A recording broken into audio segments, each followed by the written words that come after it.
বুঝেছিস? তো তিশা যে বাড়ি থেকে আমটা নিয়ে এসেছিল, কাঁচা আম, তো চলো এখন এই আমটা খাবো। আর আমি তো দেখালামই, আমি হচ্ছে লঙ্কার গুঁড়ো নিয়ে এসেছি বাড়ি থেকে, লঙ্কার নুন মিক্সড করা।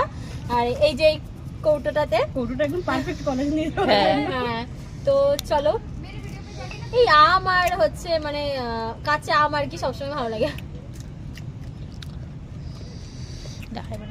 এখন আমের সিজন ভালো মতো আসেনি। কোথায় পেলো তো বাবা? বাজারে গাছ লাগিয়েছে, গাছ লাগিয়ে ভালো করে নিয়ে এসছে। একদিন বলেছে তাই নিয়েছে, চুরি করেছে।